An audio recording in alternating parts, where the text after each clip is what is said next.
It Duh. is Springbok season. It is number one versus number two. Oh, It is yes. the world champions back at their home turf.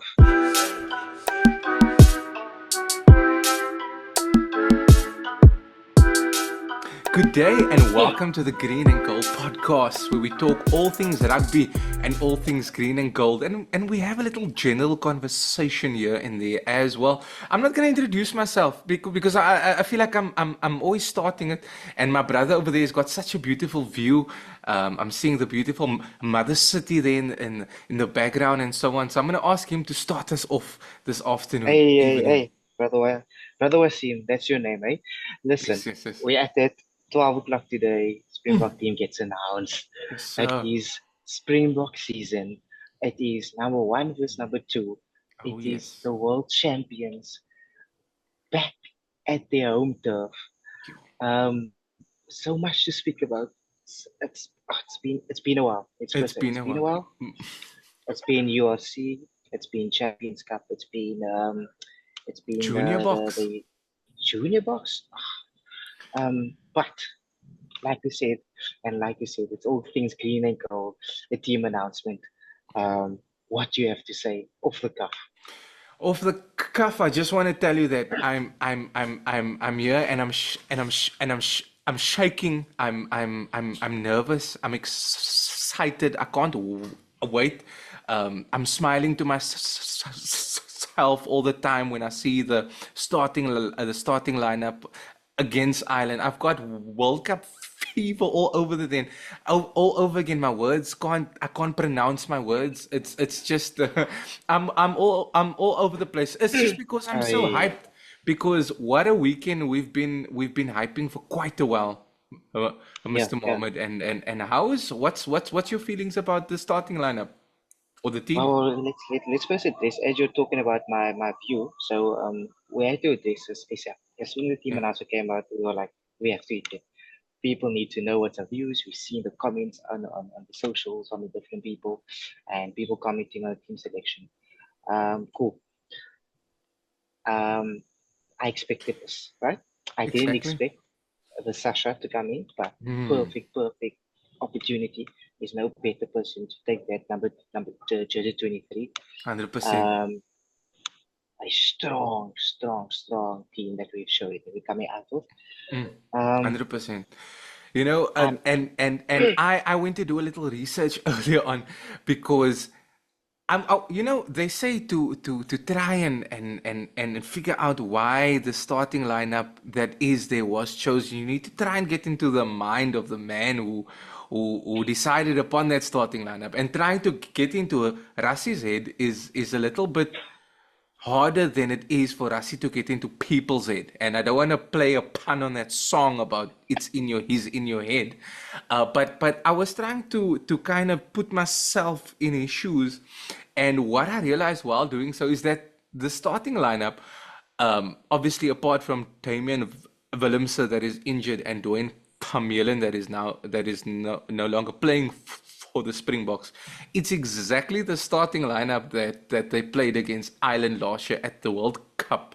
Is that a coincidence, or is that just Rassi playing again with the emotional intelligence that we all know he has?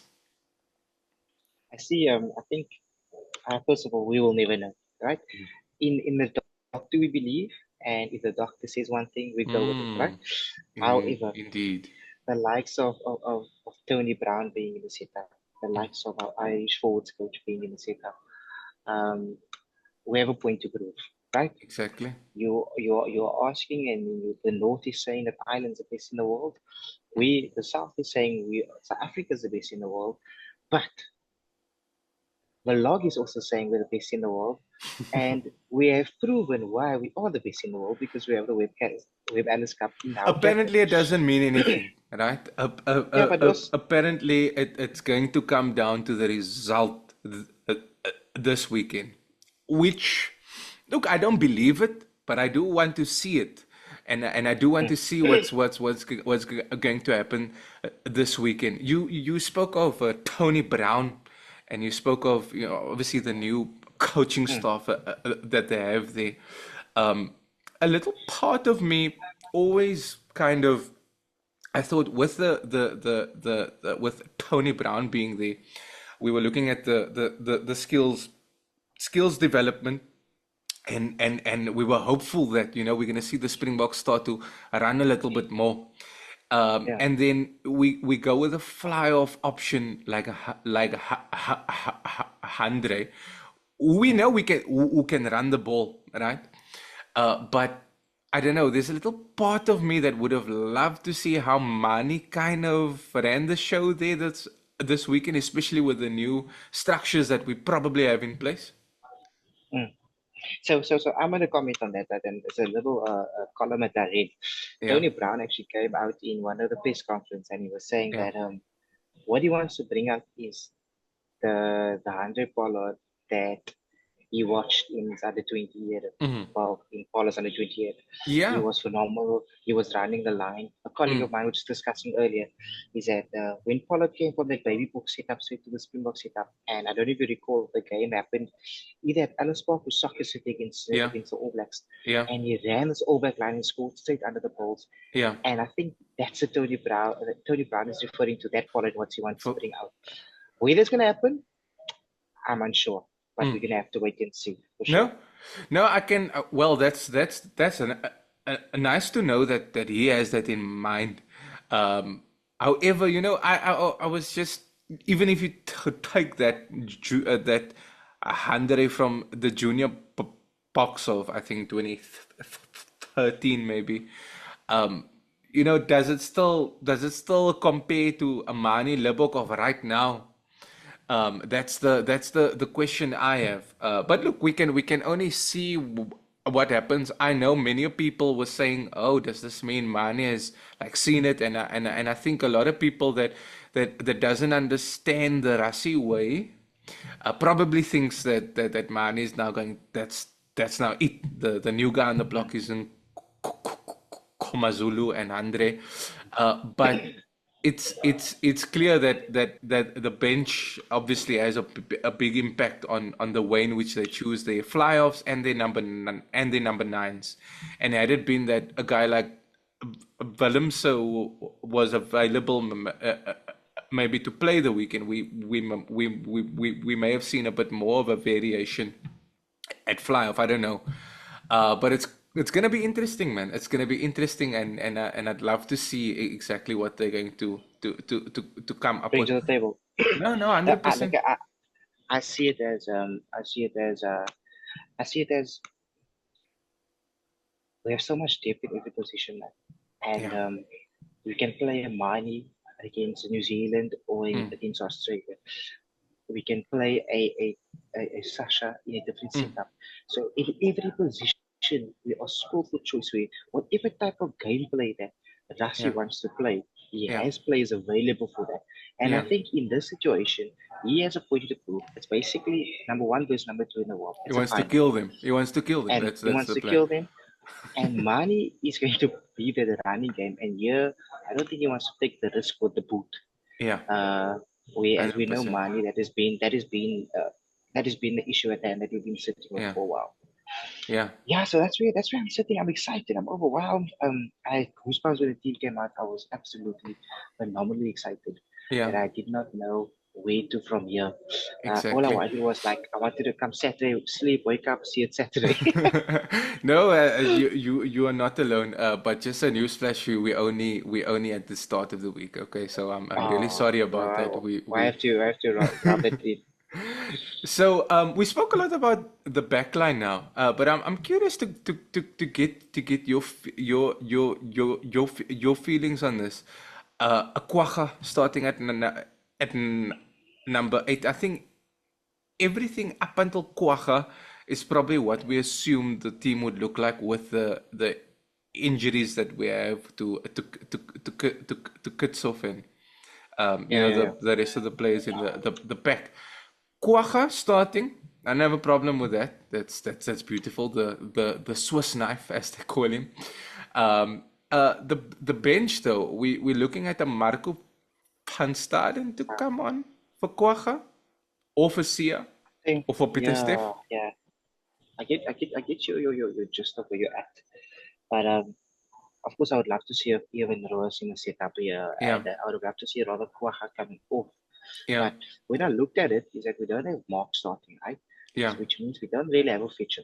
So the yeah, fixture is in Kwaha coming to play. yeah, Um, However, like I said, based on Andre Pollard coming in, it was Rasi has a point to prove. He's yeah, coming in here with the guys he knows yeah, that's gonna do the job. They've exactly, been there before. They know what it takes. Not that even Rose doesn't, but I don't exactly, feel like this is the test where Russ is going to want to experiment. He knows what exactly. Martin Pasare can bring to the table. If Mm, it means that number 6 or number 8 or number 7 needs to come off Martin Pasare and slot him perfectly, mm, either 8, mm. either flank, or maybe just a little mix. Maybe we just put him at hooker.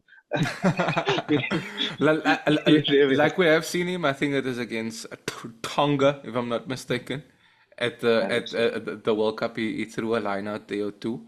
Yeah, no, I understand you 100%. I think it's just maybe the Stormer kind of in me Yeah, that would have loved to see a Roos, but I mean it may have been a little bit of a risk, the it was he tends to give a penalty away here and yeah, there, which we want to try to keep the slates clean.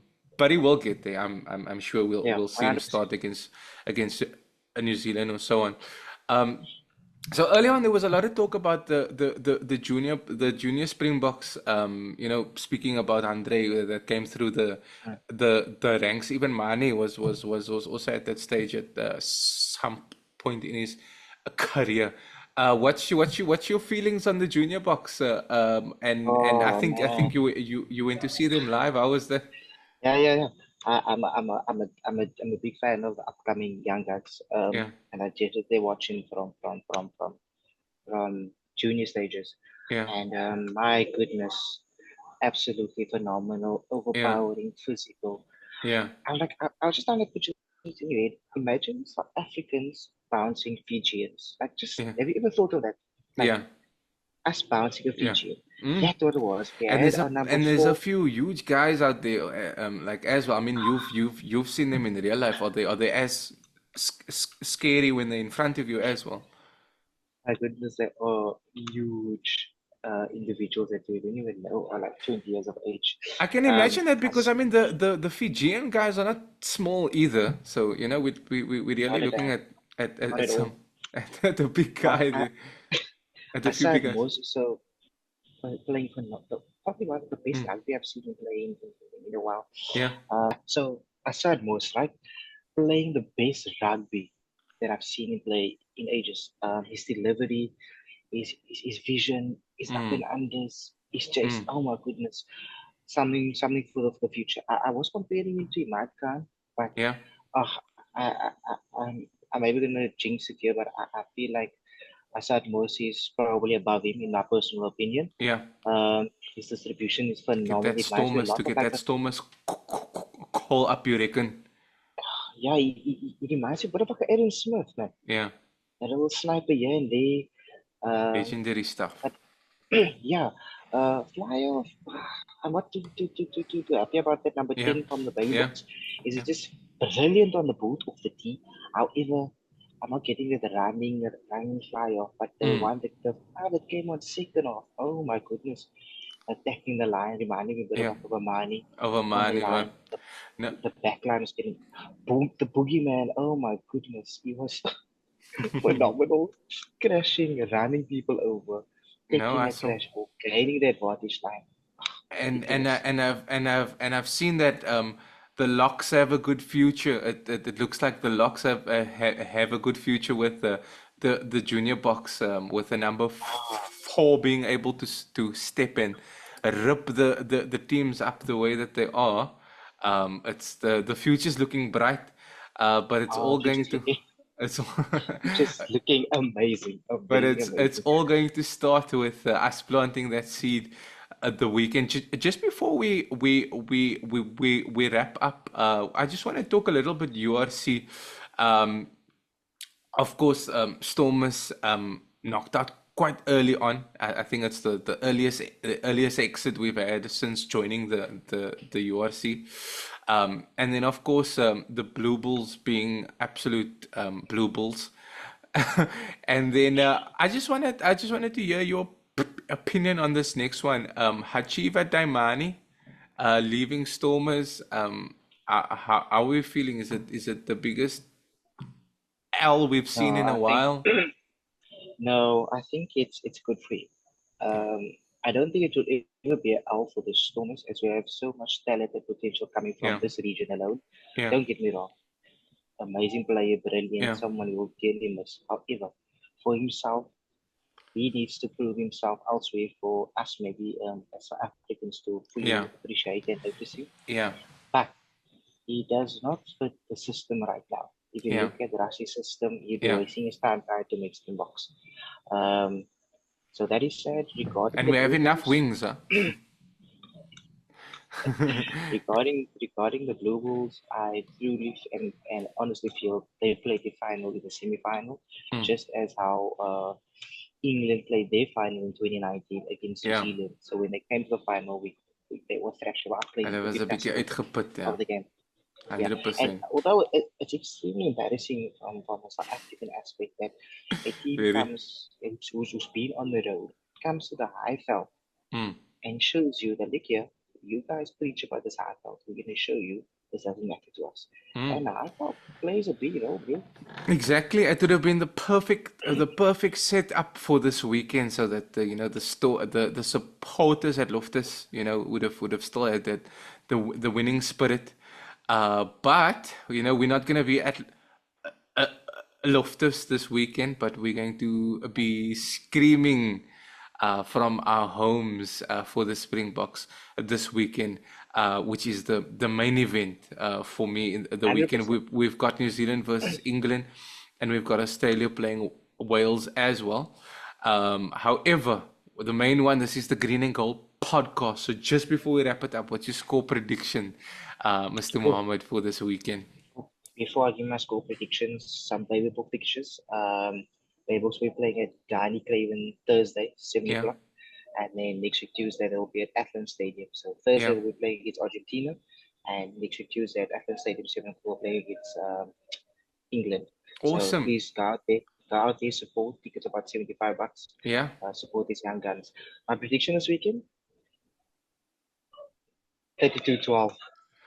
32-12. Okay, I think it's a bit steep. I'll go with like a 3-point game. I'm seeing a penalty game. So I'm gonna go about 12-9 on this one. I would love a point win, but every day is not Christmas. So I'm gonna go with one penalty more for the box. Sorry, I'm just going on. It's not a 32-12. That was just the final score against England. Yeah, Just throwing it out there. I'm definitely going a 4 point difference. 4 point What is difference. that going to be? I don't know. Yeah. But I'm going a 4 point. If I should put a score to it, I'd probably like a 22-18. Yeah. 22-18. Oh, so you're looking at a high scoring game. Well, I hope it's Yeah. gonna be a high scoring game. I'd like to see With Kirtley and Chesney on Curtly, the field. Curtly crossing the line at his home stadium. It's gonna be a beautiful visual. But Mr. Mohammed, I think that's where we're going to wrap things up. It's been lovely chatting to you. If you still haven't done so, please like and comment on this video so we get some nice interaction. And most importantly, make sure you do subscribe so that we can go out to the stadiums. We can go do amazing things so that you can enjoy it and so that the channel can grow as well. But that's it from my side. Have a lovely weekend. And let's hope the Springboks can pull off a beautiful result there for us. Bye. Thank you, guys. Yes, guys. Thank you so much.